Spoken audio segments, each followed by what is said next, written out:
En las calles ardientes de El Paso, Texas, donde el sol derretía el asfalto y el viento traía el aroma de chile y polvo, Daniel, un chico negro de 15 años, caminaba con el peso de una vida que nunca le había dado tregua. Su mochila, remendada con cinta adhesiva, contenía todo lo que poseía: un par de tenis con suelas gastadas, un cuaderno arrugado lleno de dibujos de motores y una cantimplora con agua tibia. Daniel no tenía casa ni familia, solo la determinación de sobrevivir un día más. Pero sobrevivir en El Paso, una ciudad vibrante en la frontera con México, era un desafío cruel, especialmente para alguien como él. A los 10 años, Daniel fue abandonado. Su madre, consumida por vicios y deudas, lo dejó en una parada de autobús con $5 arrugados y una nota que aún guardaba, aunque le doliera leerla: «Eres fuerte, Dani. Te las vas a arreglar». Su padre, una figura distante que apenas recordaba, había desaparecido años atrás. Sus tíos, que podrían haberlo acogido, se negaron, alegando que no tenían condiciones o que él sería una carga. A los 10 años, Daniel aprendió que el mundo podía ser frío, y el abandono lo marcó como una cicatriz que nunca sanaba. Lloraba escondido por las noches, pero de día levantaba la barbilla, incluso cuando el dolor lo ahogaba. Las calles de El Paso eran implacables. Daniel enfrentaba no solo el hambre, sino el racismo que parecía impregnado en las aceras. Los tenderos lo echaban de sus puertas antes de que pudiera pedir un vaso de agua. «No queremos a tu clase aquí, chico», gritaban, con los ojos llenos de desconfianza. Él no robaba, pero el color de su piel parecía prueba suficiente de culpabilidad. Por las noches, compartía cobijas raídas con otros jóvenes sin hogar, muchos de ellos mexicanos que cruzaron la frontera huyendo de algo peor. Juntos formaban una familia improvisada, pero el hambre era un enemigo que no daba tregua. Daniel rebuscaba en botes de basura restos de tacos o pedazos de pan, tragándose la vergüenza con cada bocado. La vida, sin embargo, parecía decidida a aplastarlo. Una noche fría, un grupo de adolescentes lo acorraló en un callejón oscuro. Le arrojaron piedras y latas, riendo mientras gritaban insultos racistas. «Vuelve a tu lugar, pequeño». Daniel corrió, con el corazón acelerado, el rostro ardiendo de humillación. No tenía lugar al que volver. Días después, bajo una lluvia helada, despertó temblando, con fiebre alta. Empapado, intentó pedir ayuda en una farmacia, pero el dependiente lo corrió. «Sin dinero, sin medicina. Lárgate de aquí». Exhaustos, Daniel colapsó en un terreno baldío, el cuerpo ardiendo, la cabeza dándole vueltas.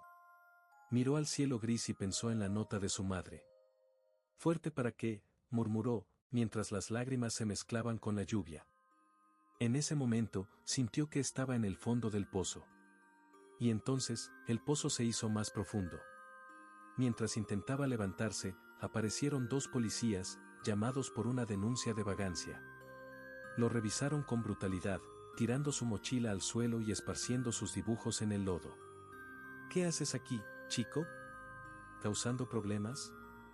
Daniel, con voz débil, intentó explicar, pero uno de los policías lo interrumpió: «Cierra la boca y camina». Lo llevaron a un albergue juvenil, un edificio decrépito con rejas en las ventanas y olor a moho. Ahí, Daniel pasó días encerrado, escuchando gritos y llantos por los pasillos, sin saber si lo dejarían salir o lo enviarían a un reformatorio. La fiebre cedió, pero la esperanza se marchitaba. Se preguntaba si su vida sería solo eso, una secuencia de puertas cerradas, miradas de desprecio y noches sin fin. Pero Daniel tenía algo que nadie podía quitarle: un don para la mecánica.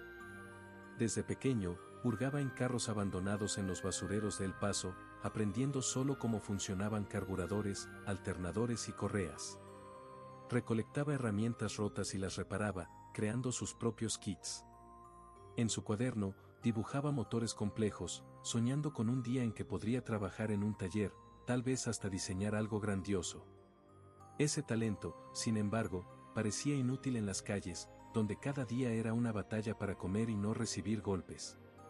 Una tarde, tras ser liberado del albergue, Daniel vagaba por la avenida Mesa, una calle concurrida donde carros de lujo pasaban como si pertenecieran a otro mundo. Estaba débil, con hambre, los ojos hundidos de quien no había dormido bien en semanas. Fue entonces cuando vio un Rolls-Royce Cullinan, un SUV de lujo que brillaba como una joya bajo el sol, detenido en medio de la calle. El motor hacía un ruido extraño, como si se ahogara, antes de apagarse por completo. Un hombre de traje impecable, Artur Vega, CEO de una empresa de energías renovables, bajó del carro, maldiciendo en voz alta. «Esto es ridículo. Este carro costó una fortuna». Marcaba frenéticamente a la agencia, al seguro, a cualquiera que pudiera resolverlo, pero las respuestas eran siempre las mismas: la grúa tardaría horas. Daniel observaba desde lejos, escondido detrás de un poste. Reconoció el sonido del motor, probablemente un problema en la bomba de combustible. Su corazón se aceleró. Sabía que podía arreglarlo, pero la duda lo paralizaba. La última vez que intentó ayudar a alguien, lo acusaron de intentar robar y casi lo golpean. Pero algo en ese carro, en esa escena, lo llamó. Tal vez fuera el deseo de probar que era más que un chico de la calle. Respirando hondo, dio un paso adelante y dijo, con voz ronca: «Señor, creo que sé que está mal». Vega lo miró fijamente, con una expresión mezclada de sorpresa y desconfianza. «¿Tú? ¿Un chamaco como tú? No me hagas perder el tiempo». Daniel tragó su orgullo, apretando los puños. «Deme 5 minutos. Si no funciona, me largo». Vega, sin opciones y con un compromiso urgente, dudó, pero finalmente cedió. «5 minutos, pequeño. No toques nada que no debas». Daniel se acercó al Rolls-Royce, ignorando las miradas curiosas de los peatones y los murmullos racistas que comenzaban a surgir. Abrió el cofre, con el corazón latiendo fuerte. Sus dedos, sucios de tierra, manipulaban los conectores de la bomba de combustible con una precisión que parecía imposible para alguien tan joven. Trabajaba en silencio, concentrado, como si el mundo a su alrededor hubiera desaparecido. Pero el problema era más complejo de lo que imaginaba. La bomba funcionaba, pero el motor seguía sin arrancar. Necesitaba más tiempo, más herramientas y un milagro. Estaba inclinado sobre el cofre abierto de un Rolls-Royce Cullinan, el SUV de lujo que se había detenido en medio de la calle.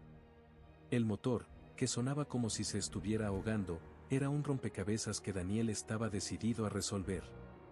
Sus dedos sucios se movían con precisión, pero el sudor le escurría por la frente, y la presión de las miradas a su alrededor pesaba como plomo.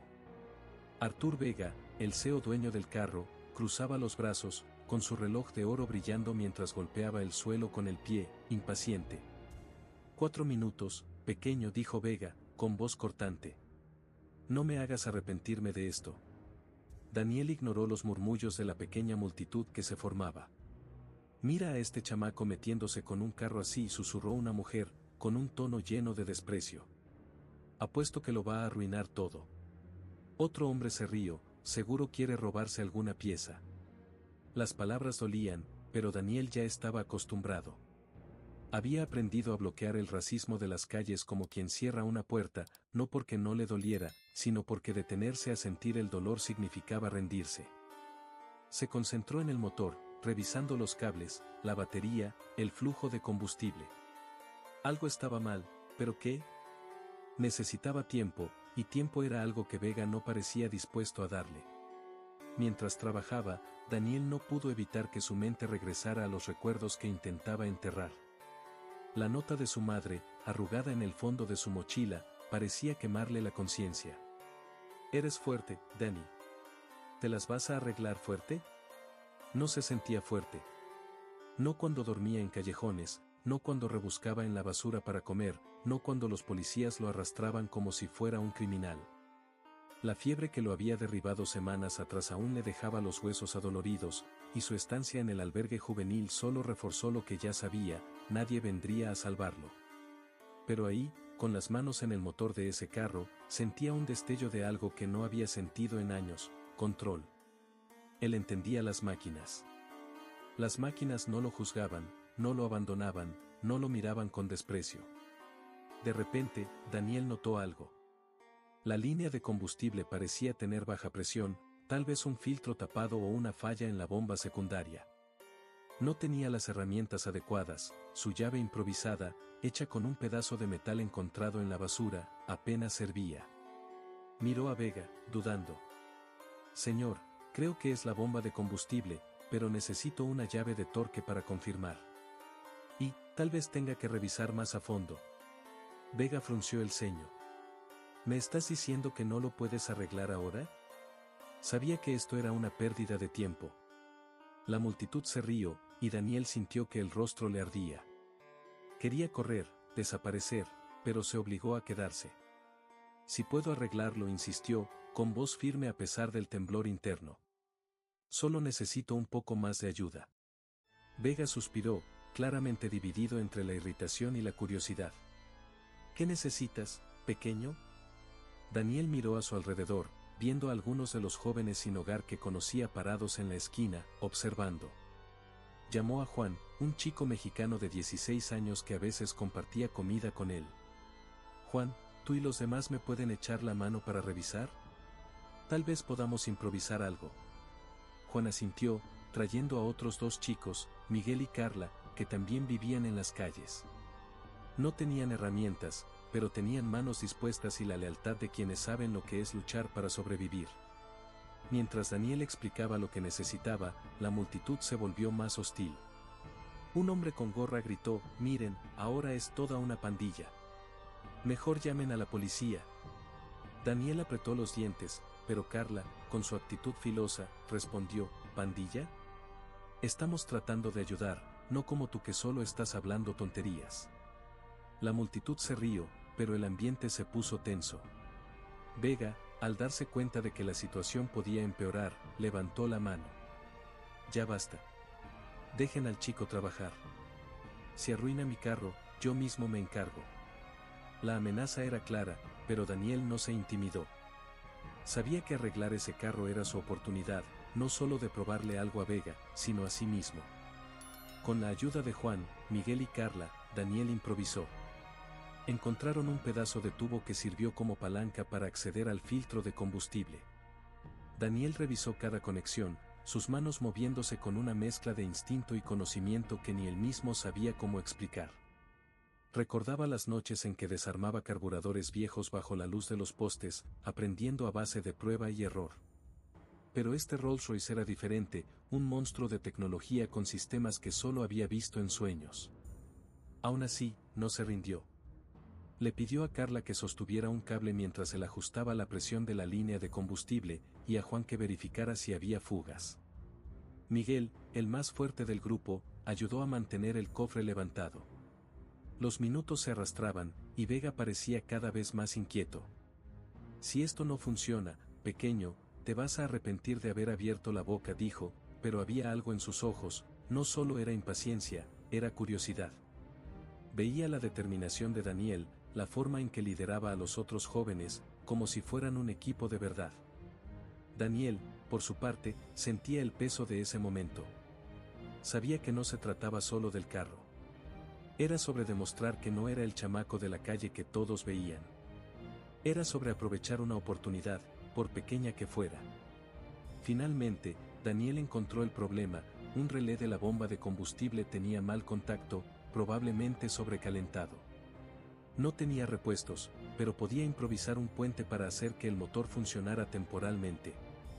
Se lo explicó a Vega, con voz calma pero firme, si ajusto esto, el carro va a encender, pero necesitará llevarlo a un taller para cambiar la pieza. Puedo hacerlo andar por ahora. Vega alzó una ceja. ¿Me estás diciendo que puedes salvar mi día con un truco de calle? Más vale que sea bueno, pequeño. Daniel trabajó rápido, usando un pedazo de alambre que Carla encontró en el suelo para reforzar la conexión. Le pidió a Vega que girara la llave. El motor tosió, dudó, y luego rugió, un sonido grave que hizo callar a la multitud por un instante. Daniel cerró el cofre, limpiándose las manos en el pantalón rasgado, mientras Juan y los otros celebraban en voz baja, dándose puñetazos de victoria. Pero Daniel no sonrió. Sabía que el arreglo era temporal, y la mirada de Vega aún era indescifrable. Vega bajó del carro, mirando a Daniel. «Realmente lo hiciste», dijo, casi como si no lo creyera. «¿Cómo aprendiste?» Daniel se encogió de hombros, incómodo con la atención. «Yo, solo me gusta arreglar cosas. Siempre me ha gustado. No mencionó las noches en los basureros, los motores rotos que desarmaba con las manos sangrando, los manuales viejos que leía bajo la luz débil de linternas robadas. No quería lástima. Quería respeto. Vega lo miró, luego a los otros jóvenes, que ahora se mantenían a pocos metros, listos para correr si algo salía mal. ¿Cuál es tu nombre?, preguntó. Daniel, respondió el chico, con hesitación. Esperaba que Vega le arrojara unas monedas y se fuera, como solía hacer la mayoría. Pero Vega no sacó la cartera. En cambio, dijo algo que Daniel no esperaba: tienes talento, Daniel. ¿Cómo terminaste así? La pregunta tomó a Daniel por sorpresa. No quería contar su historia, el abandono, el hambre, el racismo, el albergue juvenil que parecía una prisión. Pero algo en el tono de Vega, menos autoritario ahora, lo hizo hablar. Mi mamá me dejó cuando era pequeño. No tengo a nadie. Solo las calles. Se detuvo, esperando el juicio, la indiferencia. Pero Vega escuchó, con los ojos fijos, sin interrumpir. Cuando Daniel terminó, el CEO guardó silencio por un momento, como si estuviera sopesando algo. Salvaste mi día, Daniel, dijo Vega finalmente. Pero no creo que eso sea todo lo que puedas hacer. Sacó una tarjeta de presentación del bolsillo de su saco y se la dio al chico. Llámame mañana. Vamos a platicar. Daniel tomó la tarjeta, confundido, con las manos temblando.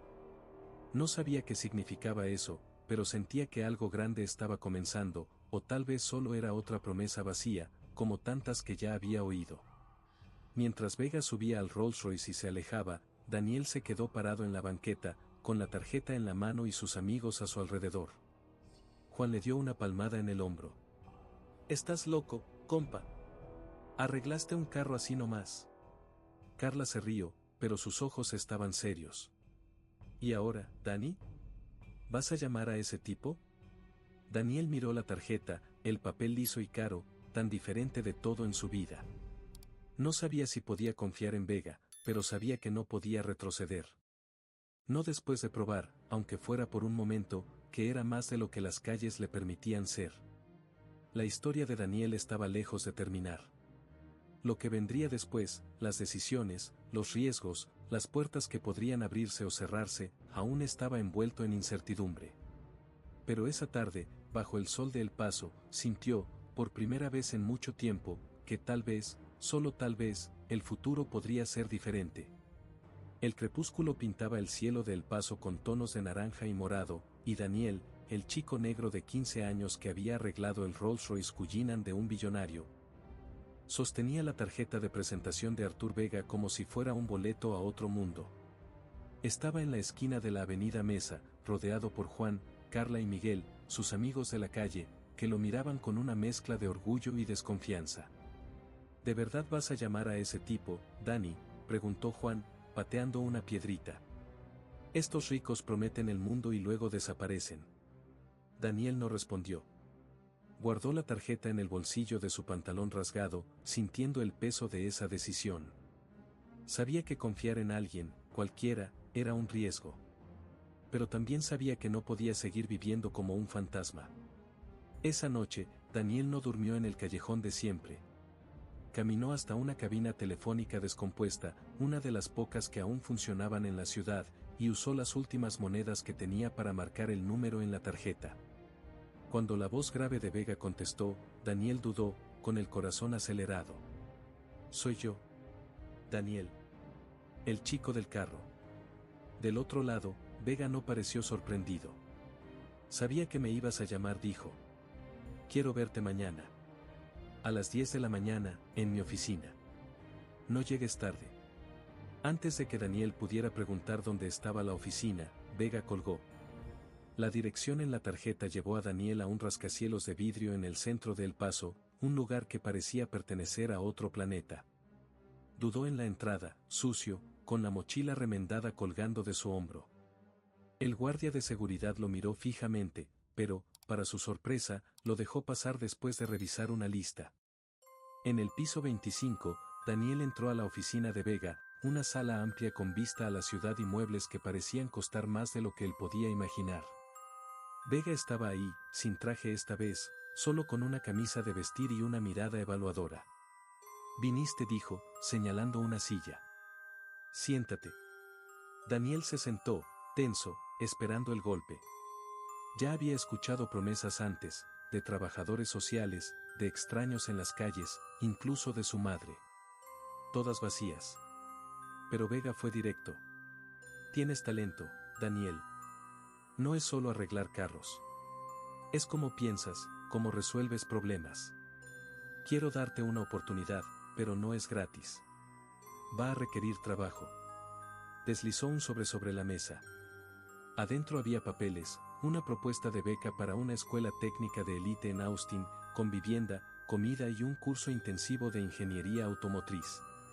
Si aceptas, continuó Vega, vas a estudiar, te vas a graduar y vas a trabajar para mí durante 2 años. Después, tú decides tu camino. Pero si fallas, si te rindes, se acabó. ¿Entendiste? Daniel leyó los papeles, las palabras nadando frente a sus ojos. Quería creer, pero el miedo lo detenía. ¿Por qué yo? Ni siquiera me conoces. Vega se inclinó hacia adelante, con los ojos fijos en los de él. Porque yo estuve donde tú estás. No en las calles, pero atrapado en un lugar donde nadie creía en mí. Alguien me dio una oportunidad, y ahora veo el mismo potencial en ti. No te estoy salvando, Daniel. Te estoy dando una puerta. Tú decides si la cruzas. Esa noche, Daniel regresó al callejón y mostró los papeles a Juan, Carla y Miguel. Se quedaron en silencio, procesando la noticia. Carla, siempre dura, sorbió por la nariz y volteó la cara. Te vas a ir, ¿verdad? Nos vas a dejar aquí. Daniel negó con la cabeza. No los voy a olvidar. Si esto sale bien, regreso. Lo prometo. Juan le dio un golpe ligero en el hombro. Más te vale, compa. Si no, nosotros te encontramos. Se rieron, pero había tristeza en el aire. Daniel sabía que, para algunos, las calles eran una cadena que nunca se soltaba. 6 meses después, Daniel estaba en Austin, en un dormitorio limpio con una cama que parecía un lujo. La escuela técnica era un mundo nuevo, maestros exigentes, máquinas de última generación, compañeros que, al principio, lo miraban con desconfianza. Enfrentó el mismo racismo que conocía de las calles, comentarios susurrados, bromas sobre su origen. Pero Daniel no se echó para atrás. Estudiaba hasta la madrugada, sus cuadernos llenos de diagramas de motores y cálculos. Quería demostrar, no solo a Vega, sino a sí mismo, que podía ser más que el chico abandonado. Los años pasaron rápido. Daniel se graduó como el mejor de su clase, su proyecto final, un sistema híbrido para carros de lujo, atrayendo la atención de ingenieros de todo el país. Cumplió su promesa con Vega, trabajando en su empresa durante 2 años, liderando un equipo que desarrolló innovaciones para vehículos eléctricos. Pero Daniel no olvidó de dónde venía. Regresó a El Paso, ahora con 22 años, manejando un carro que él mismo diseñó. En la avenida Mesa, abrió el taller Esperanza, un espacio donde contrataba a jóvenes sin hogar, enseñándoles mecánica y dándoles un hogar temporal. Juan, Carla y Miguel fueron los primeros en trabajar con él. Juan se convirtió en un experto en diagnósticos electrónicos, Carla, en una especialista en pintura automotriz, Miguel, en un gerente que mantenía todo en orden. El taller no era solo un negocio, era un refugio, un lugar donde jóvenes como Daniel podían encontrar un propósito. Instaló un letrero en la entrada, aquí, todos tienen una oportunidad. Y, en su escritorio, Daniel guardaba la nota de su madre, ahora enmarcada junto a la tarjeta de Vega, como recordatorios de dónde venía y hacia dónde podía ir. La historia de Daniel se extendió por El Paso y más allá. Los periódicos locales contaron cómo un chico sin hogar arregló el auto de un CEO y transformó su vida. En redes sociales, la gente compartía la historia, comentando, qué historia tan igual a qué hermosa historia, esto es lo que pasa cuando alguien cree en ti. Otros elogiaban la actitud de Vega, felicidades por ver más allá de las apariencias. Pero lo que más conmovía eran las palabras de los jóvenes que Daniel ayudaba. Uno de ellos, un niño de 14 años llamado Luis, dijo en una entrevista, Daniel me mostró que no importa de dónde vienes. Si tienes un sueño y trabajas duro, puedes lograrlo. Una tarde soleada, mientras Daniel enseñaba a un grupo de jóvenes a desarmar un motor, Vega apareció en el taller, ahora jubilado, pero con la misma mirada aguda. Observó el lugar, los jóvenes trabajando, las paredes cubiertas de certificados. Cruzaste la puerta, Daniel dijo, con una rara sonrisa. Y abriste otras. Daniel asintió, limpiándose las manos con un trapo. Gracias por darme la llave. En ese momento, bajo el sol de El Paso, Daniel miró a sus alumnos, a sus amigos, a la vida que había construido. Ya no era el chico abandonado, ni el vago de la calle que todos despreciaban. Era Daniel, el ingeniero, el mentor, el hombre que transformó su dolor en esperanza. Y, en silencio, se prometió a sí mismo que seguiría construyendo puertas, para él y para todos los que, como él, solo necesitaban una oportunidad.